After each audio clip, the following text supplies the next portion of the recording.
Salut, vous, pour les salis, salut, Watata, Louis.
Ba tata iba mama kiambo tegeto awe tukolele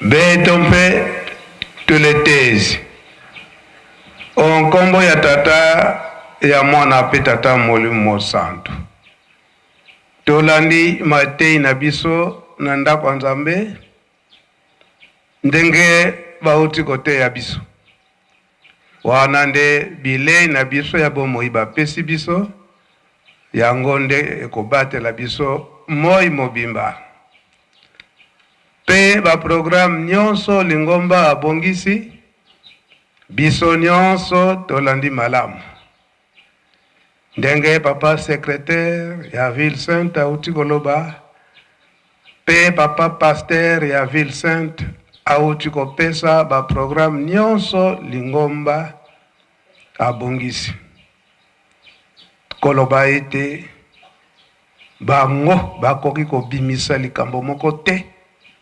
soki bazwi nzela epai ya tata Molimo Santu te maso oyo bakolobaka fo koyebisa tata Molimo Santu avant likambo boye boye tata Molimo Santu pe akopesa makambo na ye alobi boye boye bokosalela boye ndenge tozali komona eke insistance ezali koya na mibeko tata Molimo Santu ye moko apesi autorisation mibeko etangama lisusu na ndenge makasi oyo di commandement oyo tata Nzambe apesaka na Moïse atangela biso banda tango na kino lelo oyo mibeko yango kaka ezali kotangama pe oyo Lingomba apesa banda 1960 to 59 na le 24 décembre kobima ya Lingomba na libanda kasi mibeko ibanda banda 1921 ebimele ya tata Simon Kimbangu koya na ye alobi ete pona sala na kinya malamu likambo liboso mibeko oyo mubeko esimba maka mingi ekomona batu bakimaki ndako banganga ndenge bauti kotangela biso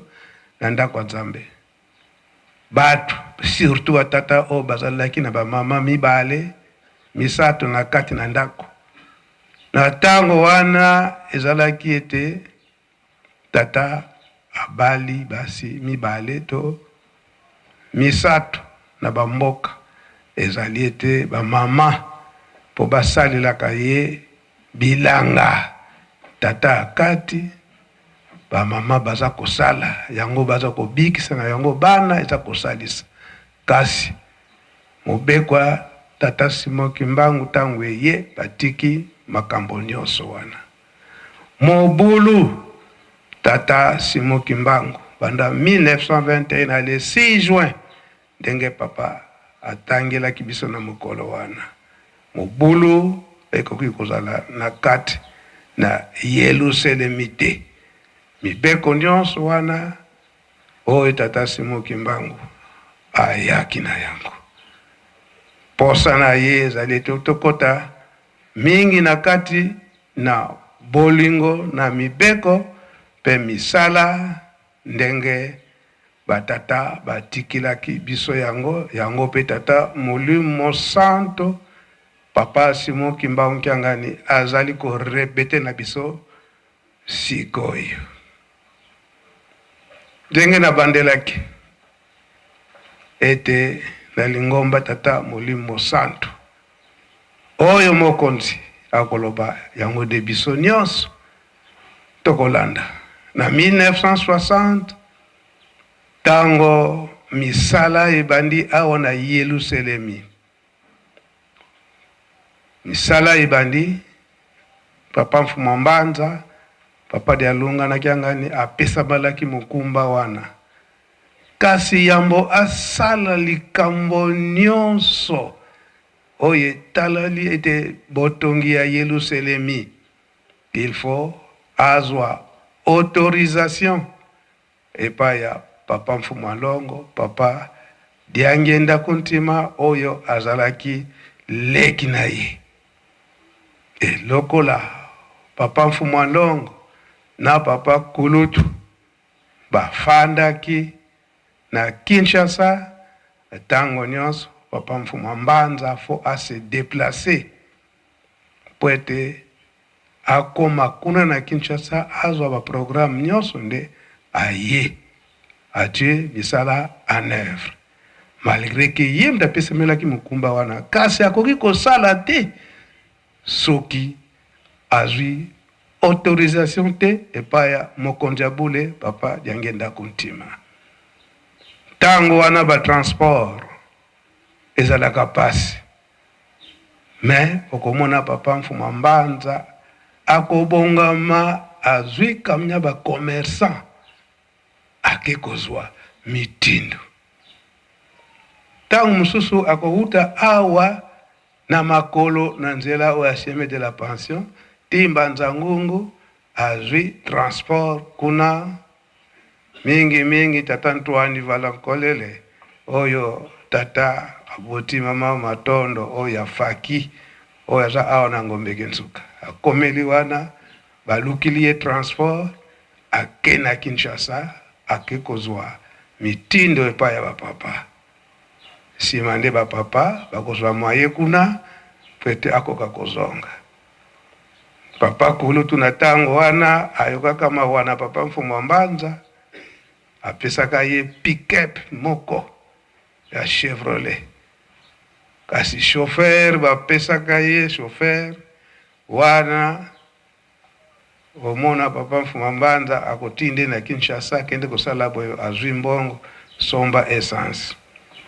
Ya okoma na nzela azwi na ye batu bakotuna ipola nini ozwi batu na nzela papa Mfuma Mbanza apesa nginga mazuti te. Papa tango bakoyoka na Kinshasa ndengwana bazwi mbongo essence bapesi sikoyo zonga kozwa mutu te na nzela akokoma ni na molar soka longe na mokoto abombe na ye ti awa na kamba okoma papa Mfuma Mbanza eloko moko te. Bongo mimino batu te papa bapesi nga kutu mazuti te yango nazwa kibatu na nzela yango. Donc okolimisa nga esika wana yango kutu papa Kisolokele alobaka ka lapandaye ete akoki kopesa lisusu mutuka la chauffeur Musingombe Kinsuka te na makambo wana salaka bango. Kasi likambo wana eyaki kolongwa na 1989 nde chauffeur ya yambo azongaka na société ya papa Kisolokele nde oyo toza kobenga lelo papa Ritantara nde papa Kulutu yako limisa Musingombe Kinsuka na likambo wana. Biso na transport lelo yango toza kopesa na kaka matei ndakisa naza na foto moko awa pesa na bato presse ezalaki soki na bosani te na 1964 na mois de novembre oyo papa Mfuma Mbanza asalaka accident ya liboso akena Kinshasa kozwa biloko ya musala. Kuna papa Mfumalongo en tant que chef spirituel ba yokani na l'État. L'État apesi ba pau, ba Congo, ba pioche oana ezalaki pana urbanisation. Donc kobongisa banzela nyonso ya Nkamba ndenge nini mai ekoki kolongwa na kati ya Nkamba kokita ti na premier poste.